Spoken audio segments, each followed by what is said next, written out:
Hi student, आपका स्वागत है परमार क्लासेस फॉर फिजिक्स में। और आज हम देखने जा रहे हैं फिजिक्स के स्थिर विद्युत की का टॉपिक संपर्क द्वारा आवेशन। तो बच्चों, कोई भी वस्तु जिस पर आवेश नहीं है उस पर हम आवेश उत्पन्न कर सकते हैं। उस विधि का नाम है संपर्क द्वारा आवेशन। इसमें क्या करना है बच्चों, एक आवेशित वस्तु जो होती है उसे दूसरी जो अनावेशित वस्तु है, दोनों चालक होनी चाहिए, उसके संपर्क में लगाते हैं, उससे उसके स्पर्श कराते हैं। तो हम क्या देखते हैं कि आवेशित वस्तु का जो आवेश होता है वो दूसरी अनावेशित वस्तु की ओर तब तक प्रवाहित होने लगता है जब तक कि दोनों पर आवेश की मात्रा बराबर ना हो जाए। तो बच्चों, थोड़ा सा मैं इसे समझाने के लिए आपको एक चीज़ बताता हूँ कि इसे आप इस तरीके समझें। जैसे कि हमारे पास दो पानी की टंकी हैं, एक पानी की टंकी ये है और ये दूसरी पानी की टंकी, दोनों आकार कैसे समान, और यहाँ पर भी हम जो चालक ले रहे हैं वो भी समान है। तो समान आकार की दो पानी की टंकी हैं और प्रत्येक पानी की टंकी में मान लीजिए 100 लीटर पानी की क्षमता है। ठीक है, तो यहाँ जो पानी होता है, पानी का मतलब हमें यहाँ आवेश से जोड़ना है उसको। पानी मतलब होता है आवेश, और जैसे जैसे हम टंकी में पानी भरते जाते हैं उसके तल में वृद्धि होती जाती है। ऐसे ही हम किसी जब चालक को आवेश देते हैं तो उसके विभव में वृद्धि होती जाती है। ठीक है बच्चों, तो हम देखते हैं कि एक पानी टंकी, इसकी क्षमता 100 लीटर की है, तो 100 लीटर पानी में ये फुल भर जाती है। इसके अंदर 100 लीटर पानी है, जबकि दूसरी पानी की टंकी खाली है, इसके अंदर 0 पानी है। अगर मैं इन दोनों को आपस में संपर्क में कर दूं तो इस टंकी जिसका तल ज़्यादा है उससे इसका तल 0 है, तो उच्च तल वाली टंकी से कम तल वाली टंकी की ओर पानी प्रवाहित होता है। और इसमें घट के 10 कम हो जाएगा तो 90 रह जाएगा, इसमें 10 बढ़ जाएगा। तो ऐसे इसमें घटने लगेगा और इसमें बढ़ने लगेगा। जब इस टंकी का 50 लीटर पानी दूसरी टंकी में चला जाएगा तो ये टंकी आधी खाली हो जाएगी और दूसरी टंकी आधी भर जाएगी। ऐसी स्थिति में इसमें भी 50 लीटर पानी होगा और इसमें भी 50 लीटर पानी होगा और दोनों के तल बराबर हो जाएंगे। अगर दोनों के तल बराबर हैं तो अब क्या होगा, ऐसी स्थिति में पानी ना तो पहली टंकी से दूसरी में जाएगा और ना ही दूसरी से पहली में जाएगा।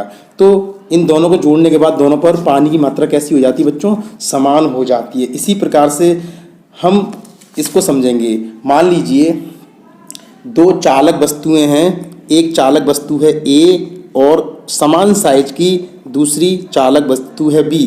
पहली जो चालक वस्तु है उस पर आवेश है और उस पर आवेश की मात्रा है मान लीजिए +Q, और दूसरी वस्तु पर कोई आवेश नहीं है और इस पर आवेश की मात्रा है 0। इसके बाद हम इस आवेशित वस्तु A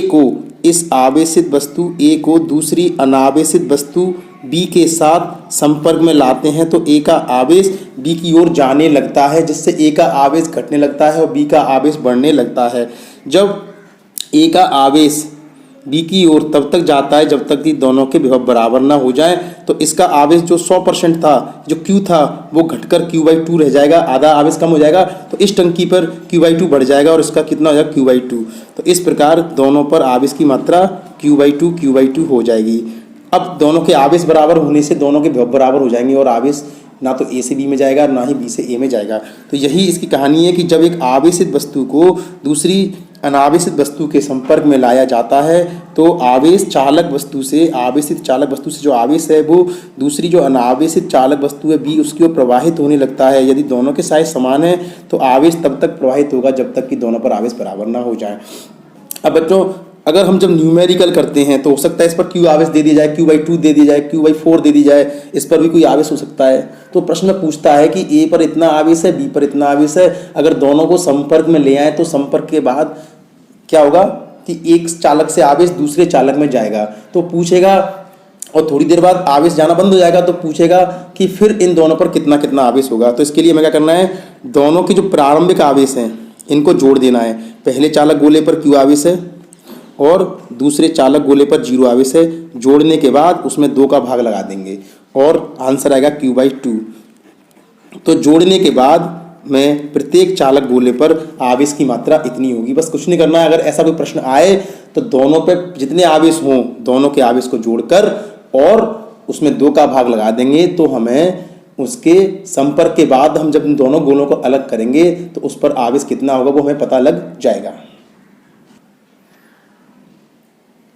अब बच्चों, इस पर आधारित हम कुछ प्रश्नों को देखेंगे। संपर्क द्वारा आधारित प्रश्नों को कैसे हल करेंगे, देखो बच्चों, प्रश्न जो मैं पहला आपको बताने जा रहा हूँ ये है कि तीन एक समान धातु के गोले ए बी और सी पर +3 कूलाम, बी पर -q कूलाम और सी पर कोई आवेश नहीं है।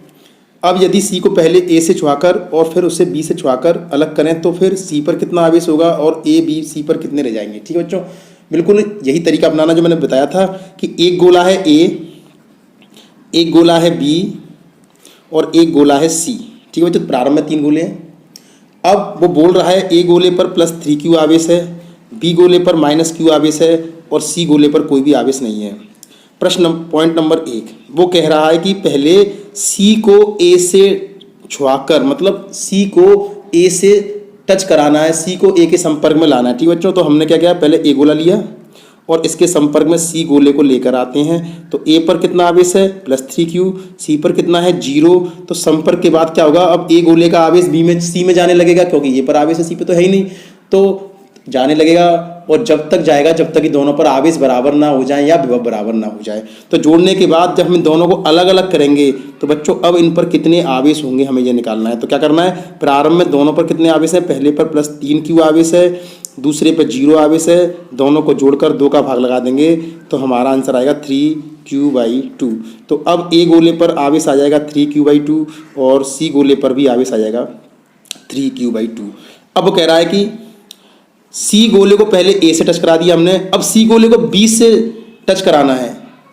तो अब बी गोले को ले लेंगे, बी पर कितना आवेश है -q। अब इस ए का तो आंसर हो गया, अब इस सी गोले को यहाँ से उठाकर जिस पर अब आवेश आ चुका है उसे बी के संपर्क में लाएंगे और अब आवेश बी से सी में या सी से बी में कहीं पर भी वो जाएगा तो ज़्यादा से कम की ओर जाएगा। मान लीजिए सी से बी की ओर जाने लग गया, तो जब इन्हें हटाएंगे तो इन पर बच्चों अब कितना आवेश होगा हमें ये निकालना है। तो वैसे ही दोनों के आवेश को जोड़ो, 3q/2 प्लस -q और 2 का भाग इसमें लगा देंगे। तो बच्चों अगर 3q/2 में से -q को जोड़ेंगे तो q/2 और 2 का भाग लगाएंगे तो q/4। तो b पर भी q/4 और c पर भी q/4। तो एंड में a पर 3q/2 और b पर q/4 और c पर भी q/4 बच्चों आवेश आ जाएगा। अब हम इसमें अगला प्रश्न देखेंगे कि दो एक समान धातु के गोले ए बी सी जिन पर +4q और -10q कूलम आवेश है, जबकि तीसरा एक समान अनावेशित गोला सी है। सबसे पहले सी को ए के संपर्क में लाएंगे, फिर बी के संपर्क में लाएंगे, अलग कर देंगे और फिर ए और बी को संपर्क में लाएंगे। बताइए ए बी पर कितना आवेश है। चलो बच्चों देखते हैं। सबसे पहले ए गोला और बी गोला और सी गोला, तीनों गोले ले लिए। ये ए है, ये बी है, ये सी है। ए पर +4q आवेश है, बी पर -10q आवेश है, सी अनावेशित है, सी पर कोई भी आवेश नहीं है। जैसा कि प्रश्न में बोला है कि पहले सी को ए के संपर्क में लाना है फिर सी को बी के संपर्क में लाना है, तो पहली लाइन के अनुसार पहले सी को हमें ए के संपर्क में लाते हैं।